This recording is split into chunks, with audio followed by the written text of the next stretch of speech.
Hello, creative people. We're back again, and this time I have a new toy, new tool. I meant.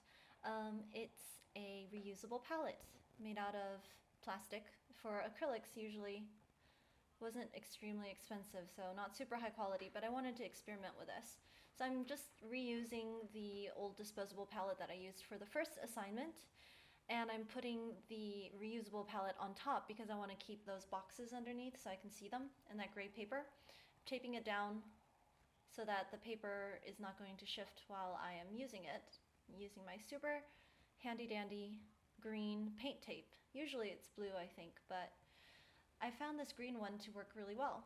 Actually, I found a lot of the makeshift things that I use to work really well, including my sort of easel, not really. This is the checklist. I'm finally taking it out of the shrink wrap.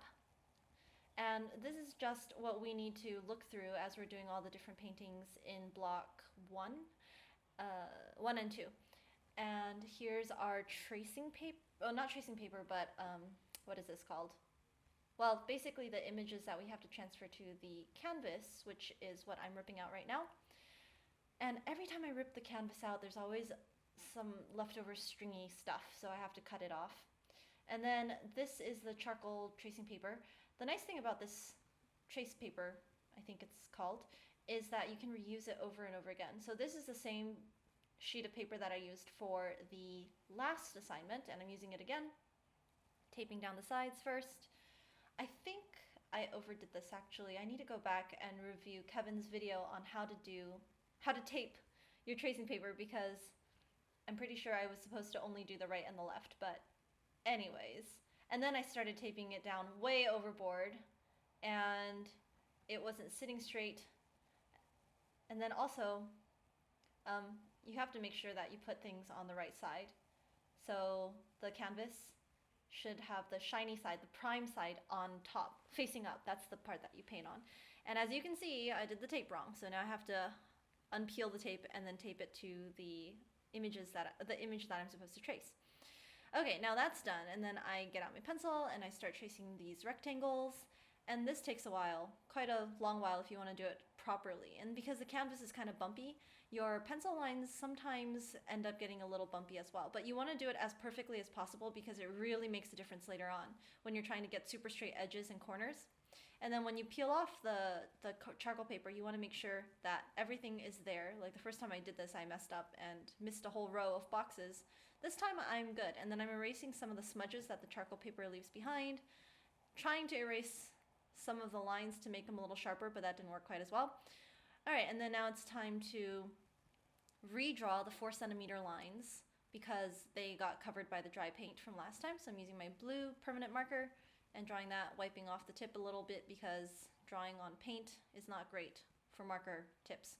And then taping it back down again, and then getting out my paint from darkest to lights and putting out 4 inches of paint. Turned out 4 inches was a lot, like a lot more than I needed. Well, it was enough for the assignment, but it was a lot for one paint session. I ended up staying up until like 2 or 3 a.m., I think, just doing this assignment because I started at 6 or 7, I don't recall, check the blog, and I realized I had too much paint and I didn't have a way to preserve it.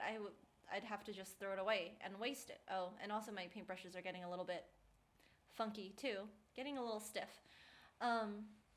Anyways, so this is the gradient assignment, and there's 3 different types of gradients that we're supposed to do. We've got extreme shadow versus moderate light, which is this first one that I'm working on right now.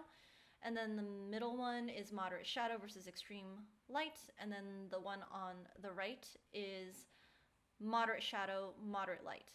And in between, I'm putting down a buffer. So the buffer is a value that's halfway between the darkest color and the lightest color. And I was trying to follow Kevin's video, and it looked like he just kind of went straight up and down with a buffer, so that's what I did. But now, you know, looking back on this assignment, now that I finished it, that buffer should have been a lot thicker, at least twice as thick as I made it.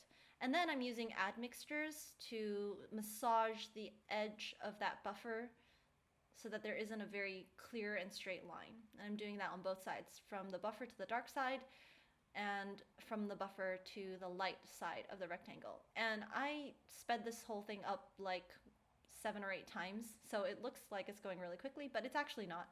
This whole thing, like I said, took 7 hours at least. Granted, that also included setup, cleanup, and I still had some extra paint leftovers at the end. I'll show you what I did with it at the end. Anyways, moving on to the second gradient, which is the moderate shadow versus extreme light. This time I did more of a zigzag buffer in the middle and then tried to smooth it out. I always end up not putting quite enough paint on the brush when I do the buffer at first, so then I have to go over it and over it and over it, and you know, some contamination problems, which is not great, but oh well. Then I have to take my admixture that I had to create myself by mixing the colors together and trying to find a value right in between. And we're smoothing out the edges of the buffer zone so that it looks like this rectangle transitions seamlessly from dark to light. Now you can see some of the progress that I made. I decided to do all of the underlying colors first and then do all of the buffers, which actually is not a good idea because it takes so long to do these things that by the time you get around with the buffer, it gets a little dry. And then I used the leftover paint to finish painting my checkerboards. And you can see here, this is the final product that I submitted. And when you submit it, the instructors come back with their feedback, and they're really quite thorough, and it was really encouraging to see what they wrote. If you want to see what my thoughts were on this whole process, feel free to check out the blog, and you can see some of the posts that I made related to this assignment. All right, keep making lovely things, and I will see you in the next one.